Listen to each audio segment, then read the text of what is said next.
We've looked at the stats, and it's probably about 74 transactions have taken place in the last 2 years in SA.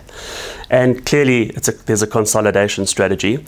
And the reason we're seeing this strategy taking place is because basically the only continent left is Africa that is showing positive growth. So, a lot of international acquirers are coming in because, one, it's to get a platform in South Africa, cash generative, profitable businesses, but more importantly, to create that step change that allows them to go north of the border.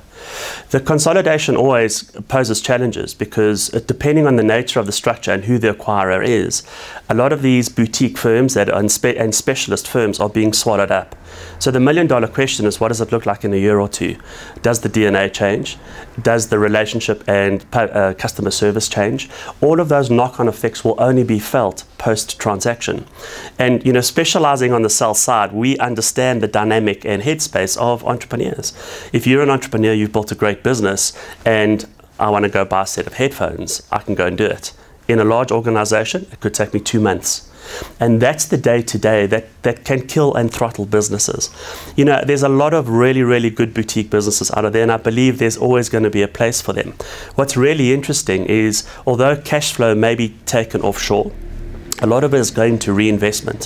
When an international acquirer comes in and they talk about growth, and you and I talk about growth, it's two different planets. They really, really want to invest. There's a lot of cash available, and the only place they can put it is into the African environment. So, if I was a small company now, and now all of a sudden there's all these agencies being swallowed up into the juggernauts, one needs to be calculated. A lot of the time, the real value that you offer is not in your financial statements, it's the intangible. So one is, it's your IP, and we're seeing a lot of the acquisitions now, international firms coming in and exporting South African skills because we cost rand. So we've got the world-class IP that we can charge out to European clients at 15 to 1. And it's those sort of elements. But what's also really interesting is there's a lot of buzz around Africa, and there's often a perception is that you need an office network in Africa. You don't. You need relationships. So if you're a small boutique firm and you don't have any relationships, that should be part of your short-term strategy.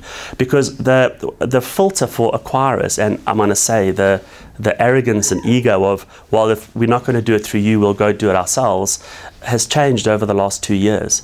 You can't throw any amounts of money into our continent and assume you're going to be successful. So it's to pick your play, and at the end of the day, it's focus on the basics. We see it. The juggernauts, unfortunately, customer service generally slips. And the DNA and that sexiness and energy and success that built these amazing businesses, unfortunately, sometimes gets lost in the momentum.